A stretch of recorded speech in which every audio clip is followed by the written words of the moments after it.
महबूबा मुफ्ती ने ट्वीट करके नफरत अंगेज बयान देने वाले बीजेपी के साबिक एमएलए के खिलाफ कार्रवाई न होने का मसला उठाया। विक्रम सिंह रंधावा के बयान की वीडियो वाली एक ट्वीट भी महबूबा मुफ्ती ने साथ में पोस्ट की। पीडीपी सदर ने लिखा कि कश्मीरियों की नस्ल कुशी का मुतालबा करने वाले और उनकी खाल उखाड़ लेने की वकालत करने वाले बीजेपी लीडर के खिलाफ कोई कार्रवाई नहीं की गई, लेकिन जीतने वाली टीम के लिए महज तालियां बजाने वाले जम्मू कश्मीर के स्टूडेंट्स पर बगावत का इल्ज़ाम आयद किया गया है। आखिर में महबूबा ने तंज करते हुए लिखा कि यकीनन हिंदुस्तान तमाम जमहूरियतों की माँ है। आपको बता दें कि बीजेपी लीडर विक्रम सिंह रंधावा का एक वीडियो सोशल मीडिया पर वायरल हो रहा है। रंधावा के मुताबिक कश्मीरी स्टूडेंट्स की डिग्रियां और उनकी शहरियत को मनसूख किया जाना चाहिए और उनकी खाल उधेड़ दी जानी चाहिए। महबूबा मुफ्ती ने बीजेपी लीडर के इस मुतनाज़ा बयान के रद्द-ए-अमल में ट्वीट किया।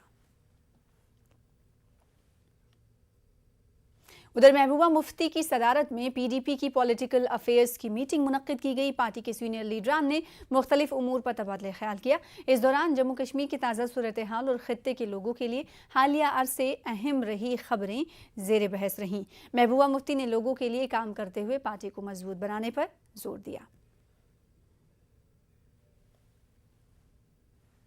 अपनी पार्टी के